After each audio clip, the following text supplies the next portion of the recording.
9월을 맞이했는데 9월달 하늘문을 여는 은혜의 사람들이 되시기를 주님의 이름으로 축복합니다.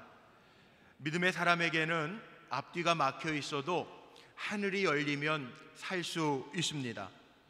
하늘문이 열리면 이 시대 어려운 시대지만, 힘든 시대지만, 영적으로도 어두운 시대지만 하늘문이 열리면 하나님의 능력이 우리에게 임하고, 하나님의 능력이 우리에게 임하면 우리가 성령의 이끌림으로 승리하게 될 줄로 믿습니다. 하나님은 지금도 하나님의 살아계심, 하나님의 하나님 되심을 증명할 수 있는 사람을 찾고 계십니다. 예배하는 저와 여러분이 하나님이 그 찾으시는 사람이 되기를 주의 이름으로 간절히 소망합니다. 보통 우리는 하늘문을 여는 사람, 그러면 특별한 사람만이 하늘문을 여는 사람이라고 생각하기 쉬운데 그렇지 않습니다.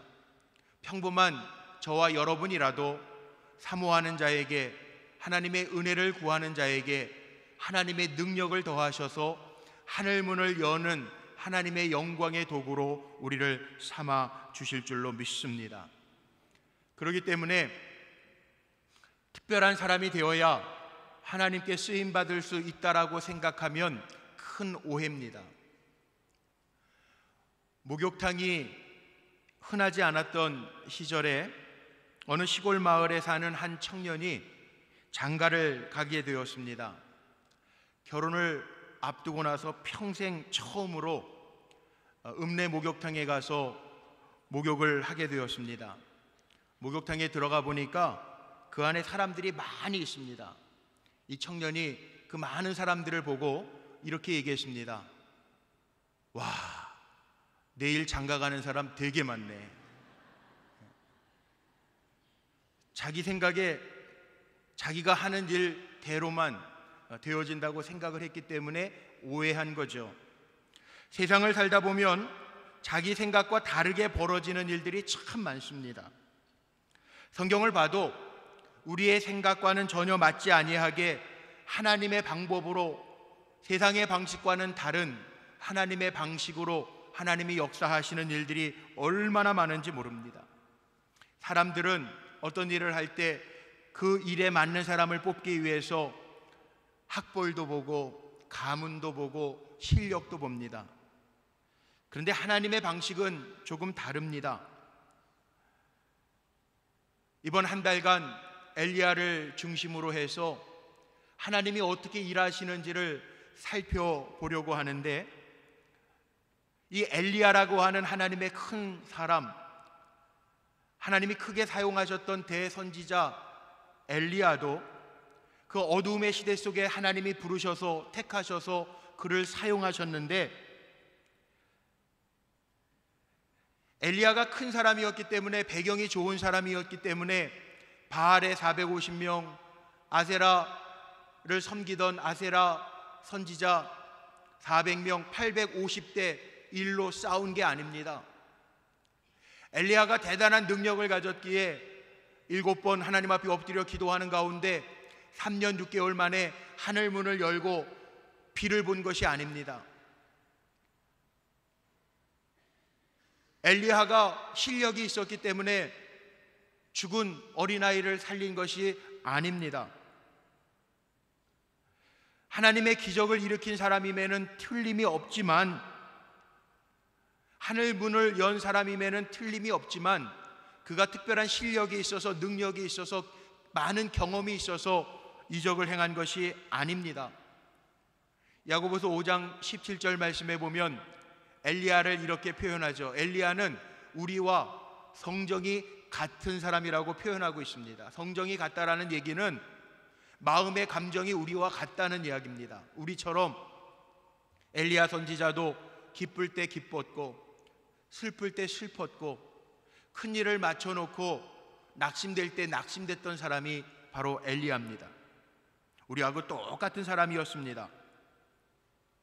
그럼에도 불구하고 하나님이 엘리야를 쓰셨던 이유가 있는데, 오늘 본문 1절 말씀에 보면 엘리야의 출신 배경을 간략하게 소개합니다.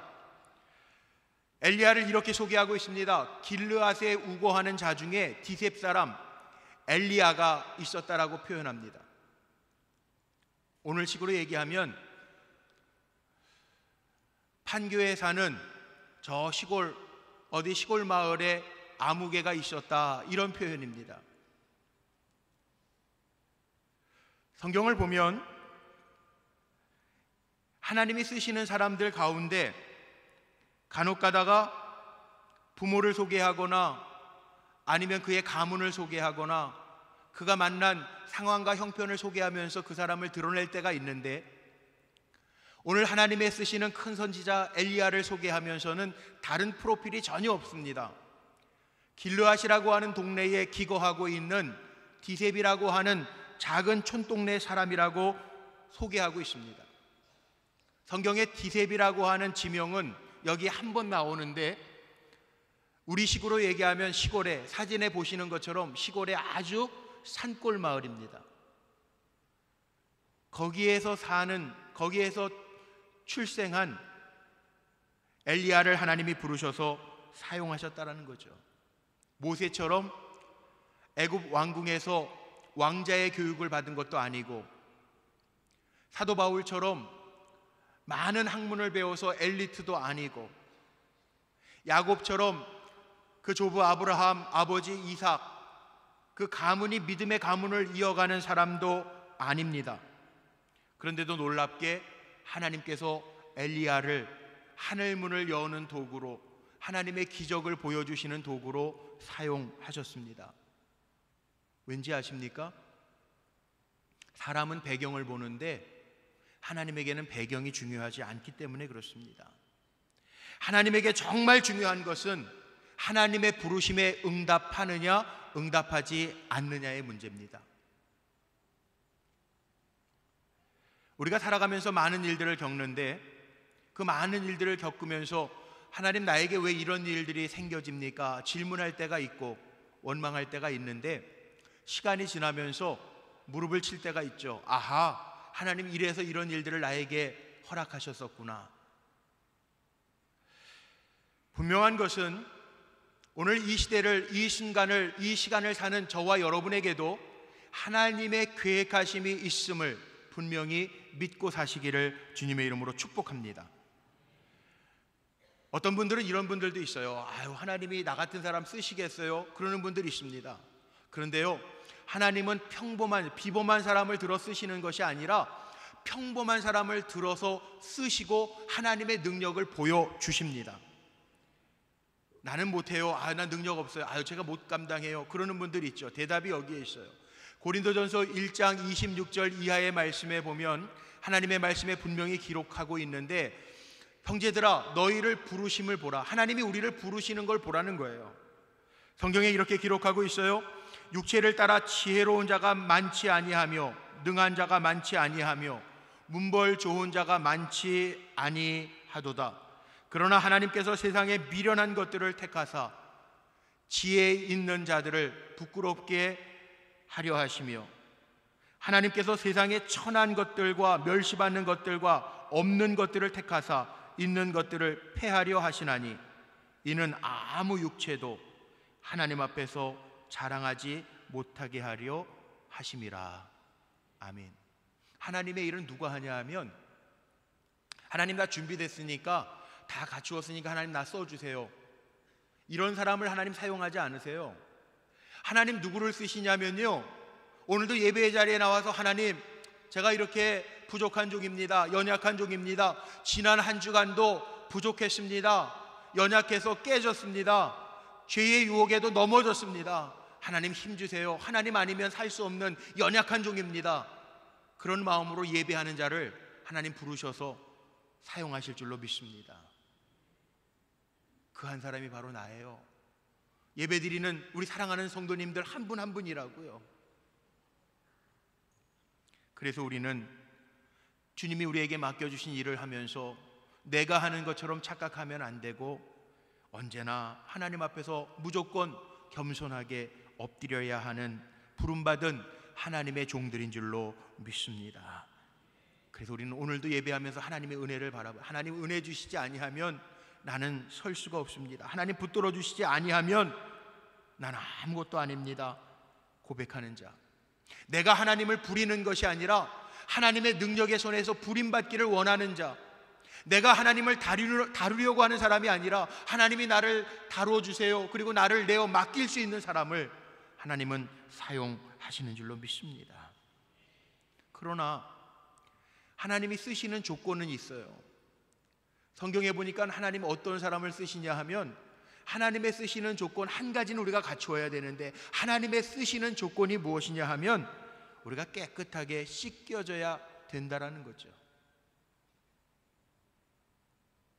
성경 디모데후서 2장 20절 21절 말씀에 보면 큰 집에는 금그릇도 있고 은그릇도 있고 나무그릇도 있고 질그릇도 있는데 주인이 어떤 그릇을 쓰냐 하면 깨끗하게 씻겨 있는 그릇을 쓴다는 거예요.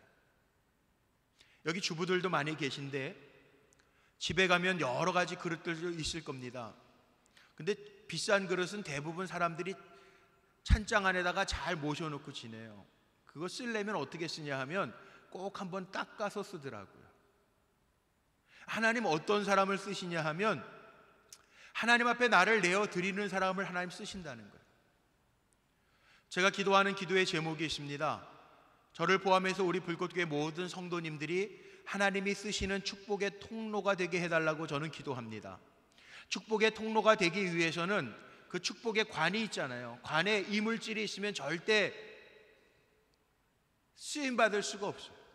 하나님의 거룩한 축복의 통로로 쓰임받기를 원한다면 내가 비워져야 되잖아요. 씻겨져야 되잖아요. 엘리야는 지극히 평범한 작은 시골 마을의 사람이었습니다. 그런데 하나님이 저를 쓰신 것은 저 안에 깨끗함이 있었다는 거죠. 오늘 예배를 통해서 내 안에 있는 세상적인 생각과 내 안에 있는 자기 아집과 오만이 다 씻겨지고 주님의 능력과 말씀과 생명력으로 채움받는 귀한 은혜가 가득하시기를 주님의 이름으로 축복합니다. 하나님이 쓰시는 단 한 가지 방법, 단 한 가지 조건이에요. 또 하나님이 쓰시는 방법이 있는데 그것도 한 가지입니다. 하나님은 말씀으로 우리를 부르십니다. 엘리야를 부르실 때에도 2절 말씀에 보니까 여호와의 말씀이 엘리야에게 임하여 이르시되, 구약에 하나님이 쓰시는 사람들을 보면 다 말씀이 임합니다. 구약에 나오는 선지자들 가운데 하나님의 말씀이 임한 다음에 그들이 부르심에 응답해서 쓰임받았고, 아브라함도 하나님이 부르셔내셨고 말씀으로 불러내셨고, 모세도 하나님이 말씀 가운데 만나주셨습니다. 오늘도 말씀을 듣는 가운데 하나님을 만나는 역사가 임하시기를 주님의 이름으로 축복합니다. 우리가 왜 예배드리느냐? 하나님의 말씀을 받기 위해서 예배드리는 겁니다. 이 자리가 하나님의 말씀을 받는 자리입니다. 나같이 연약한 존재를, 부족한 존재를, 미련한 존재를, 죄투성인 존재를 하나님이 부르시고 계시는데 말씀을 통하여 나를 부르시는 하나님의 음성을 들을 수 있는 시간이 되기를 간절히 소망합니다. 로마서 10장 17절 말씀에도 분명히 기록하고 있죠. 그러므로 믿음은 들음에서부터 나며 들음은 그리스도의 말씀으로 말미암았느니라. 하나님의 말씀이 임할 때 반응은 다르게 할 수 있는데 중요한 것은 하나님의 말씀이 임하시면 우리의 영이 사는 겁니다. 하나님의 말씀은 생명의 말씀이라고 기록되어져 있습니다. 비록 보이지 아니하지만 하나님의 말씀이 임하면 하늘문이 열리게 될 줄로 믿습니다. 우리 가정에도 하나님의 말씀이 임하면 우리의 가정이 삽니다. 하나님은 항상 말씀을 통해서 역사하셨습니다. 그래서 우리 성도님들도 하나님의 말씀 주심을 사모하며 사는 성도님들이 되시기를 바랍니다. 하나님의 말씀이 들려지고 하나님의 말씀이 나에게 임하면 하늘문이 열려지는 축복이 나타날 줄로 믿습니다. 하나님이 왜 우리를 부르시냐 하면 심심해서 부르시는 하나님이 아니고요, 하나님이 우리를 왜 부르시고 우리에게 왜 말씀하시냐 하면 하나님이 하늘 문을 여는 도구로 우리를 사용하시기 위해서 우리에게 말씀하시고 우리를 부르시는 줄로 저는 믿습니다. 왜 하나님이 우리를 부르셔서 훈련하실까요? 세상에 많은 사람들이 있는데 하나님이 준비된 사람, 깨끗한 사람을 왜 말씀으로 부르셔서 훈련시키실까요? 하나님 앞에 물으면 하나님의 말씀은 단 한 가지예요. 하나님이 하시는 일들을 나를 통해서 보여주시기 위해서, 하나님 부르신다는 거예요. 오늘 예배 자리에 앉은 성도님들 한 분 한 분이 하나님의 영광의 도구로 하나님의 일하심을 보일 수 있는, 하늘 문을 열고 하나님의 살아계심을 증거할 수 있는 도구로 나를 부르셨다라고 하는 것 꼭 기억하시기를 바랍니다. 부르신 하나님은요, 우리를 훈련시키세요. 왜? 하늘 문을 여는 것이 쉬운 것이 아니기 때문에 우리에게 훈련시키셔서 하늘 문을 여는 사람으로 우리를 사용하십니다. 어떤 훈련? 오늘 엘리야 선지자를 보니까 두 가지 훈련을 엘리야가 받습니다. 첫 번째 훈련은 홀로 있는 훈련입니다. 하나님이 엘리야 선지자를 하늘 문을 여는 하나님의 도구로 부르시고 훈련시키시는데 가장 먼저 그를 선지자들, 이방 신상을 섬기는 선지자들과 싸움을 붙이시는 것이 아니라 먼저 오늘 명령 말씀이 있죠. 너는 먼저 그리 시냇가로 가라는 거예요. 그 광야에 있는 시냇가에 혼자 가 있으라는 거예요. 숨어 있으라는 거예요. 혼자 있게 하시는 훈련을 시키세요. 홀로 있는다라고 하는 것이 얼마나 고독한지 아시죠? 그런데 하나님이 쓰시는 사람은 다 홀로 있는 훈련을 거쳤더라고요. 요셉도 그랬고 모세도 그랬고 다윗도 그랬습니다. 홀로 있는 것 즐겨하지 않고 살아갑니다. 그런데 홀로 있지 아니하면 자기라고 하는 존재를 제대로 깨달을 수 없기 때문에 홀로 있는 가운데 하나님 앞에서 내가 어떤 존재인가를 깨달으라고 때로는 하나님이 사람에게 배반당해서 홀로 있게도 하시고요, 가족들에게 버림받아서 홀로 있게도 하시고요, 경제적으로 문제가 생겨서 홀로 있게도 하시는 하나님이시라는 거예요.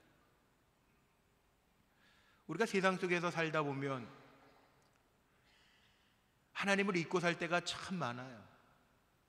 세상에서 좋은 관계를 맺으면서 살다 보면 사람과의 관계에 빠져서 하나님과의 관계를 소홀하게 여기면서 살 때가 참 많아요.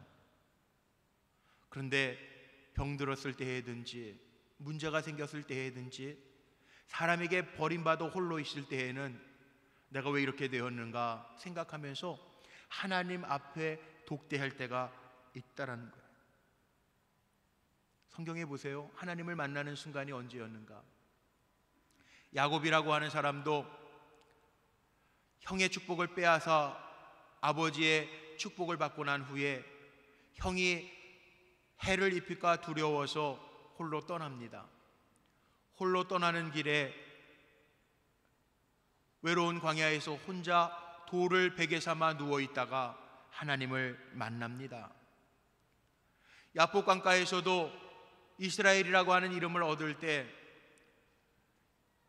형 에서에게 자신이 가진 모든 소유와 가족들을 보내고 난 뒤에 야복강에서 홀로 남아 기도하다가 하나님의 사람을 만나고 하나님을 이겼다라고 하는 이스라엘의 이름을 얻습니다. 모세도 마찬가지입니다. 화려한 애굽의 궁궐 안에서 왕자 수업을 받다가 하나님을 만난 것이 아니라 이제는 됐다고 생각했는데 애굽 사람을 쳐 죽인 후에 자기에게 어떤 신상의 해가 올까봐 두려워하는 가운데 광야 도피하는 시절 가운데 하나님의 부르심을 받습니다.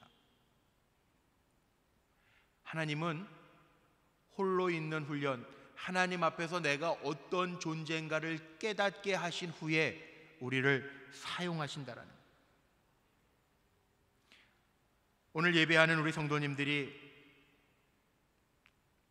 세상에 자랑할 만한 것들이 있습니까? 내가 뭘 좀 가졌다고 생각되십니까? 내가 뭘 좀 안다고 생각되십니까? 내게 능력이 좀 있다고 생각하십니까? 사람 앞에서 자랑하고 싶은 마음이 혹 있을지 모르겠어. 그런데 우리 겸손해야 돼요. 왜냐하면 우리는 사람 앞에만 세움받는 사람들이 아니고 하나님 앞에 세움받은 하나님의 종들이기 때문에 그렇습니다. 하나님 앞에 서보세요. 우리 아무것도 아니에요. 영원부터 영원까지 주장하시는 하나님 앞에 유한한 시간을 사는 우리들은 아무것도 아니라고요. 무한한 능력을 가지신 하나님 앞에 내가 가진 능력과 지혜는 아무것도 아니더라고요. 연세가 60만 넘으면 지식의 평준화라고 그래요. 다 똑같아요. 건망증도 심해져요. 생각도 안 나요. 그런데 뭘 자랑하겠어요? 하나님은 엘리야 선지자를 부르셔서 먼저 혼자 있는 훈련을 시키시는, 혼자 있을 때 내가 어떤 존재인가 생각하라는 거예요. 아무도 없는 그리 시냇가에 숨어서 과연 내가 어떠한 존재인가를 하나님 앞에서 다시 한번 생각해 보라는 거예요. 하늘문을 여는 사람이 되기를 원하신다면 내가 하나님 앞에 어떤 존재인지를 먼저 깨닫고 하나님 앞에 나아갈 수 있는 우리 성도님들 되시기를 주님의 이름으로 축복합니다. 두 번째, 하나님의 훈련의 모습이 있는데, 하나님은 매일매일 하나님을 의지하며 살도록 하는 훈련을 우리에게 주십니다. 하나님을 전적으로 신뢰하면서 살라는 거죠. 이스라엘 백성을 출애굽시키셨을 때에도 만나를 쌓아놓고 먹게 하시지 않았어요. 하나님은 그날 만나를 내리셔서 공급하셔서 하나님의 백성들이 하루하루 사는 것임을 깨닫게 하셨습니다. 엘리야를 그리 시냇가에 숨겨놓으시고 먹을 거를 많이 쌓아놓게 하시지 않았어요. 까마귀라고 하는 이스라엘 사람들이 생각하는 부정한 짐승을 통해서 매일매일 고기와 양식을 공급하셨어요. 우리도 마찬가지입니다. 하나님을 매일매일 의지하면서 사는 하나님의 백성입니다. 오늘도 기도했지만 9월 한 달 하나님 우리가 살게 하셨는데, 살게 하신 하나님이 있으니까 9월 한 달도 하나님이 살게 하셔야 합니다. 살게 하시고 힘주셔야 살 수 있습니다. 고백하면서 9월 한 달을 사시기를 바랍니다. 하루하루 살아갈 때에도 하나님, 오늘 한 날도 하나님께서 살 수 있는 힘을 공급하셔서 한 날을 살게 하옵소서 기도하며 사는 성도님들이 되시기를 주님의 이름으로 축복합니다. 엘리야를 하나님이 하늘문을 여는 도구로 사용하셨지만 그에게 먼저 훈련하시는, 하나님이 공급하시는 게 있다고 까마귀를 통해서 하나님 날마다 먹여 살리시는, 그것뿐만이 아니죠. 오늘 읽은 말씀 본문 다음에 보면 8절부터 보면 사르밧 과부의 이야기가 나와요. 시냇물이 메말랐을 때 하나님께서 하나님의 사람 엘리야를 꺼집어내셔서 사르밧 과부에게 보내세요. 그 가정에는 아들 하나 있는데 한 번 먹고 죽을 만큼의 양식밖에 없어요. 그런데 그것을 공급받고요, 엘리야가 그 집에 머무르면서 3년을 버팁니다. 하나님이 매일매일 채우시는 은혜가 있었기 때문에 살았다라는 거죠.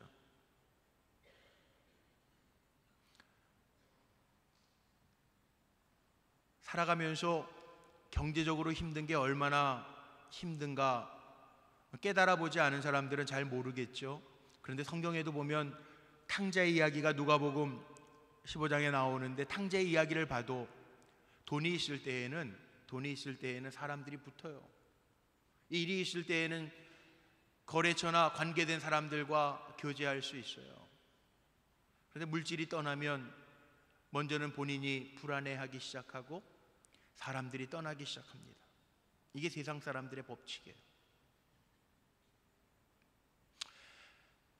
작년부터 우리나라에도 베이비 부모 시대의 젊은 사람들, 전후 시대 1956년 이후의 사람들이 은퇴를 하기 시작했죠. 그런데 서울대학교 사회학과 교수인 송호근 교수님이 그들은 소리내어 울지 않는다라는 책을 썼는데 거기에 보면 베이비 부모 시대의 사람들의 애환과 자화상이 담겨져 있는 이야기들이 있습니다. 부모를 책임지는 시대이기도 하고 낀 세대라고 이야기하는데, 이 베이비 부모 시대의 사람들이 은퇴하면서 그 애환을 담은 이야기들을 보여주는데, 노후가 잘 준비되지 않는 사람들, 아니 노후가 준비됐다고 하더라도 요즘에 50대 초반 중반이면 대기업에서들 은퇴하시잖아요. 처음에는 은퇴하고 나서 친구들을 만납니다. 골프 회동도 합니다. 그런데 시간이 지날수록 점점 친구들이 떨어져 나가는, 자녀의 교육 문제, 결혼 문제가 걸려요. 불안해요. 성경에도 보니까 탕자가 다 재산을 날려버렸을 때 사람도 없어요. 돼지우리에 들어가서 쥐염 열매를 먹으면서 지납니다. 그런데 그 순간에 생각난 것이 있습니다. 탕자의 머릿속에도 내가 아버지의 품 안에 있을 때에는 이렇게 줄이지 않았는데, 아버지가 베푸시는 은혜가 있었는데 내가 그 아버지를 떠나니까 이렇게 힘든 존재구나 깨닫게 됩니다. 지금 이 순간에도 예배하는 성도님들 가운데에도 머릿속에 그런 어려움과 고통이 있는 분들이 있을지 모르겠어요. 철저하게 하나님을 신뢰하고 의지하는 성도님들이 되시기를 주님의 이름으로 축복합니다. 엘리야 때 까마귀가 먹여줬던 것처럼 하나님을 의지할 때 힘들고 어려워도 낭망하지 마십시오. 하나님이 붙잡아 주실 줄로 믿고 담대함으로 일어나는 성도님들 되시기를 주님의 이름으로 축복합니다. 유럽의 한 박물관에 가면 이런 그림이 있다고 그래요. 마귀와 사람이 체스, 우리식으로 얘기하면 장기를 두는데, 보시는 그림처럼 마귀와 사람이 장기를 둡니다. 마귀가 사람 앞에서 장군 부른 거예요. 보시는 화면처럼 사람이 머리를 긁고 있어요. 어떻게 해야 될지 몰라서 졌구나, 머리를 긁고 있어요. 그런데 천사가 뒤에 있습니다. 이 그림의 제목이 뭔지 아세요? 그림의 제목은 화면에 있는 것처럼 최후의 한 수는 남아있다. 이게 제목이에요. 마귀의 승리가 아니고 최후의 한 수는 남아있다. 우리도 마찬가지입니다. 때로는 우리도 마지막이라고 생각할 때가 있습니다. 그냥 마지막이 아니라 하나님을 철저하게 의지하고 신뢰하는 사람에게는 최후의 한 수는 남아있음을 기억하시기를 바랍니다. 우리의 끝은 끝이 아닙니다. 우리에게는 늘 하나님이 계십니다. 최후의 보루, 하나님이 우리를 도와주시면, 하나님이 내 삶 속에서 역사하시면, 하나님을 의지하고 바라볼 때 하나님이 살게 하시는 은혜를 우리에게 베풀어 주실 줄로 믿습니다. 그러니까 낭망하지 마세요. 지금 가장 어려운 순간이라고, 힘든 순간이라고 생각될 때에도 내가 하나님을 전적으로 의지하면 마지막 최후의 한 수, 하나님께서 행하시는 일이 있음을 기억하며 하늘문을 여는 우리 성도님들 되시기를 주님의 이름으로 축복합니다. 어느 교회에 소문난 부자가 성도님들 가운데 한 분 계셨는데, 사업하시는 분들이 그렇잖아요. 사업을 하다가 어느 날 어려움을 만나서 부도가 났습니다. 목사님이 그 성도님이 얼마나 실망했을까 생각하면서 예배를 드리러 그 가정에 찾아갔습니다. 근데 그 부자였다가 부도가 나서 망한 성도가 이렇게 얘기하는 거예요. 목사님이 위로할 때, 목사님, 제가 잃은 거에 대해서 위로하실 필요가 없습니다. 그 대신 제가 찾은 것에 대해서 축하해 주시고 축복해 주세요. 저는 많은 경제적인 손실로 돈을 잃었지만 무한하신 능력의 하나님을 찾았습니다. 고백하더래요. 하나님을 전적으로 의지할 때 제가 축복의 마음으로 선언하고 선포하는데, 정말 하나님을 의지하며 믿음으로 주님을 바라보고 하나님 앞에 나아가는 자들에게는 오늘도 이 모양 저 모양의 까마귀들을 통해서 하나님 살게 하시는 은혜를 반드시 우리에게 베풀어 주실 줄로 믿습니다. 하나님 왜 우리에게 이렇게 힘든 훈련을 시키시는가? 하늘 문을 여시기 위해서 힘든 훈련을 때로는 시키시는데, 마지막으로 드리고 싶은 이야기가 하나 있어요. 예전에 우리 할머니 할아버지들에게 많이 들었던 이야기죠. 젊어서 고생은 사서도 한다고 그러는데, 어느 날 할아버지가 손자를 데리고 야, 우리 도끼에 쓸 도끼자루 나무를 하나 좀 산에서 구해오자. 그리고 손주를 데리고 산에 올라갑니다. 손주가 이 참나무가 단단한 걸 아니까 산 중턱쯤 가서 할아버지에게 이렇게 얘기해요. 할아버지, 여기 참나무 있는데 이거 갖다가 도끼자루 하면 되겠네요. 그랬더니 할아버지가 아니라는 거예요. 할아버지가 산비탈을 지나서 바위를 건너서 산 꼭대기에 이르러서 참나무 한 그루를 보고 얘야, 우리 저 나무 조금 베어가서 우리 도끼자루 삼자 그러는 거예요. 손자가 궁금해서 할아버지에게 묻습니다. 할아버지가 이렇게 대답합니다. 손자는 자기의 눈에 보이기에는 저 밑에서 보았던 참나무하고 똑같은 참나무인데 할아버지 왜 이 참나무를 써야 돼요? 물어보니까 할아버지가 대답하기를, 같은 참나무처럼 보이지만 여기에 꼭대기에 있는 참나무는 모진 풍파와 비바람을 맞고 진한, 그래서 더 단단해진 참나무기 때문에 이 나무야말로 도끼자루에 쓰기에 좋은 나무란다 설명해 주는 거예요. 예전에 어른들에게서 들은 교훈입니다만 하나님도 마찬가지입니다. 세상에 많은 사람들이 있습니다. 그런데 하나님 누구를 부르시는가? 세상 사람들처럼 무슨 실력이 있고 가진 게 있는 사람을 부르시는 것이 아니라 하나님의 말씀을 통해서 우리를 부르실 때 하나님의 말씀에 응답하는 사람을 하나님이 부르셔서 때로는 홀로 있게도 하시고, 때로는 하나님을 전적으로 의지하며 하나님만 바라보게 하시는 훈련을 거치신 후에 하나님은 하늘 문을 여는 사람으로 우리를 세우셔서 사용하신다라고 하는 것 기억하시고, 오늘 예배에 참여하신 우리 성도님들이 하늘 문을 여는데 하나님이 부르신 하나님의 사람으로 귀하게 쓰임받는 은혜가 가득하시기를 주님의 이름으로 축원합니다. 말씀의 결론입니다. 분명한 것은 하나님이 나를 하나님의 영광의 도구로, 하늘 문을 여는 도구로 부르셨음을 기억하며 사시기를 바랍니다. 우리 한번 고백해 볼까요? 나는 하나님이 부르신 하늘 문을 여는 도구입니다. 아멘. 나는 하나님이 부르신 하나님의 영광의 도구로 하늘 문을 열기 위하여 부르신 도구임을 기억하며 하나님의 영광을 위하여 많은 사람들을 살리는 데 쓰임받는 하나님의 부르신 백성으로 온전하게 세워지시기를 주님의 이름으로 축복합니다. 우리 이 시간 기도하기를 원하는데 오늘 이렇게 기도했으면 좋겠어요. 하나님 말씀을 들으면서 하나님의 도구임을 깨닫게 하심을 감사합니다. 잘 이기고 하늘 문을 여는 도구로 나를 사용하여 주옵소서. 우리 간절한 마음으로 한 1분만 고백하면서 기도하겠습니다.